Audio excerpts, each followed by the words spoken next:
very much. This way, sir. Thank you.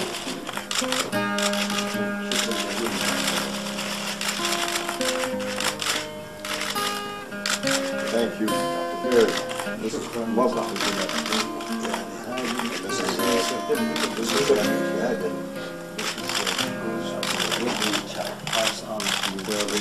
I'm going to take it off for safekeeping. The journal recently revealed new details about how Prince Bandar bin Sultan al-Saud, Saudi's former ambassador to the United States, is leading the effort to prop up the Syrian rebels. The Wall Street Journal reports Prince Bandar has been jetting from covert command centers near the Syrian front lines to the Élysée Palace in Paris and the Kremlin in Moscow, seeking to undermine the Assad regime. The journal also reports intelligence agents from Saudi Arabia, the U.S., Jordan, and other allied states are working at a secret joint operations center in Jordan to train and arm hand-picked Syrian rebels. Joining us now from Washington, D.C. is Adam Entous, national security correspondent for the Wall Street Journal. He co-wrote the recent piece, "A Veteran Saudi Power Player Works to Build Support to Topple Assad." Welcome to Democracy Now!, Adam. Why don't you just start where you begin your piece, "A Veteran Saudi Power Player Works to Build Support to Topple Assad." Americans know him most famously as Bandar Bush because this former Saudi ambassador to the United States was so close to the Bush family. He was the ambassador who was there, for example, September 11th, 2001. What is his connection to the Syrian rebels? Well, I mean, he really didn't have a strong connection to these rebels until a couple years ago, when the King of Saudi Arabia decided to put him in the job of intel chief last summer. And since then, he's been very aggressive in arranging arms shipments and funding for these rebels.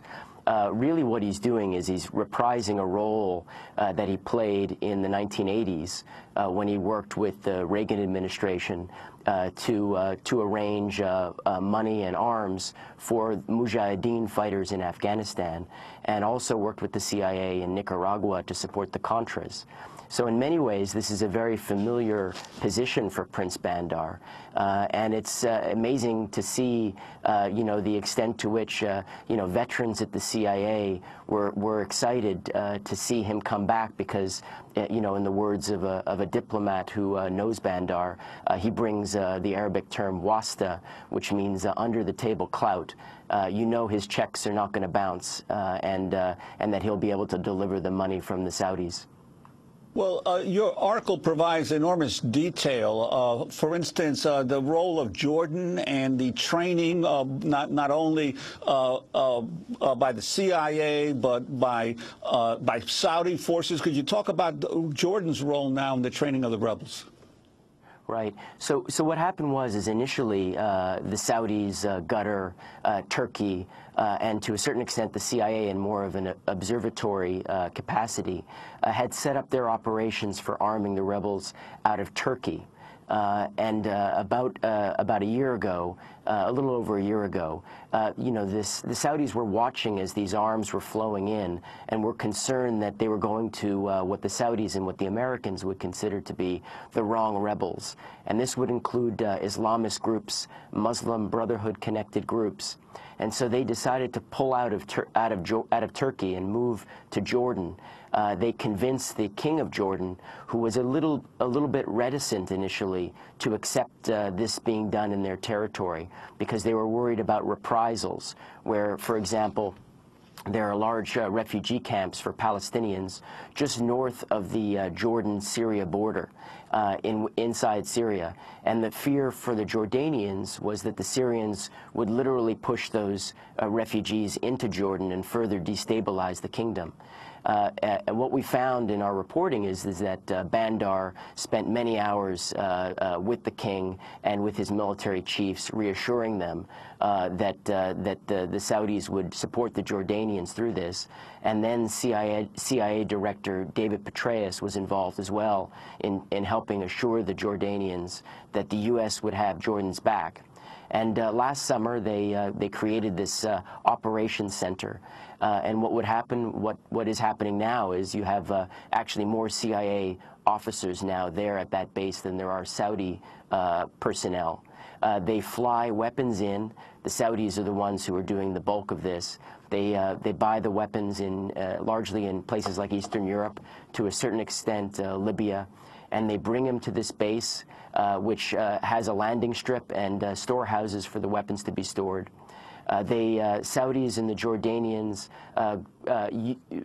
draw on defectors largely from the Syrian military, which already have a good degree of military training, and they're brought to this base where different intel agencies train them, and the Americans are there, the Brits are there, the French are there, the Saudis, UAE is there, and they train them, and then they send them into the fight. But very, very slowly, this process has been built up over the last couple months. And you report as well, again in a replay of Afghanistan, that the CIA is not only training some of these rebels, but actually has put key figures of the Free Syrian Army on the payroll. Right. It's a very interesting development which we learned of as part of the reporting, which is, the United States is not at war with Syria, so this is obviously being done covertly with the CIA. The Saudis were instrumental in getting the CIA to agree to pay these salaries, and the idea here is if these FSA commanders receive American money, the U.S. is building loyalty and building relationships that would last into the future. And that's the main rationale with these payments that are being made. And it's part of generally an effort by the Saudis to gradually increase the extent of the U.S. investment in the war in Syria. And it's been slow going as far as the Saudis are concerned, because the CIA remains divided and skeptical about whether or not this has a chance of succeeding. And that's why you see, for example, the number of CIA-trained rebels entering Syria. It's incredibly small, given the number of months that this has been going on. For example, Senators McCain and Graham were told on Monday by Obama that an initial group of 50 rebels trained by the CIA were getting ready to enter. And this is after months of work at this base in Jordan, and the number is incredibly small. Can you talk about Saudi Arabia, Prince Bandar, and the chemical weapons story? Right. So, as you know, the U.S. right now is poised for military action in response to a very large alleged case of chemical weapons use on August 21st.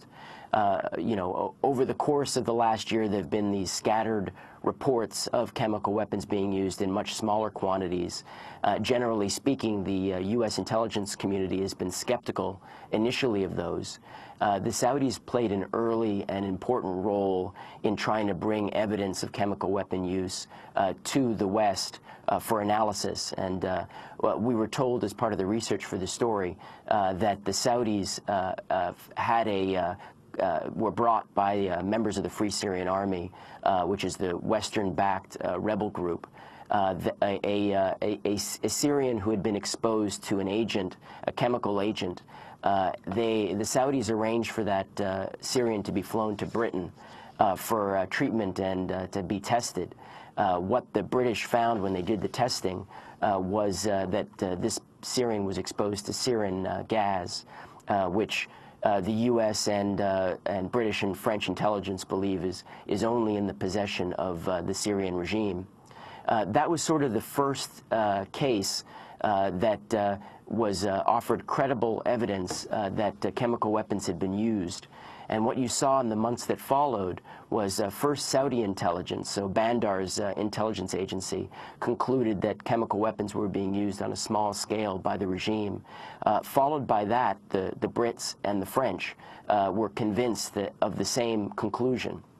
It took U.S. intelligence agencies really until June to reach that conclusion. And that's what led the Obama administration, at least publicly it was cited by the Obama administration, as the trigger for Obama's decision to instruct the CIA and authorize the CIA to start arming the rebels at this Jordan base. Now, you write not only about the role of Prince Bandar, but also of the current Saudi ambassador to the United States and his close connections to Senators McCain and Lindsey Graham, and also to the Obama administration. Could you elaborate? Sure. Ambassador Adel al-Jubeir replaced Bandar as the ambassador here, and he is, has the kind of access to the circles of power in Washington that few, if any, ambassadors have. He gets meetings with the president. He meets constantly with top White House advisors, as well as members of Congress. And he sort of used the Saudi playbook from the 1980s in Afghanistan. In the case of Afghanistan, you're probably familiar with the Tom Hanks portrayal of Charlie Wilson, Congressman Wilson, in supporting arming the rebels, the mujahideen in Afghanistan. Well, in the case of Syria, the Saudis identified the core group as being Senators McCain, Senator Graham, and former Senator Lieberman. And that was the core group. And then Adel al-Jubeir, the ambassador, we have about 5 seconds, Adam. Sure. Worked to expand that out to bring more people in. And in the end, built a great deal more support within Congress for arming the rebels.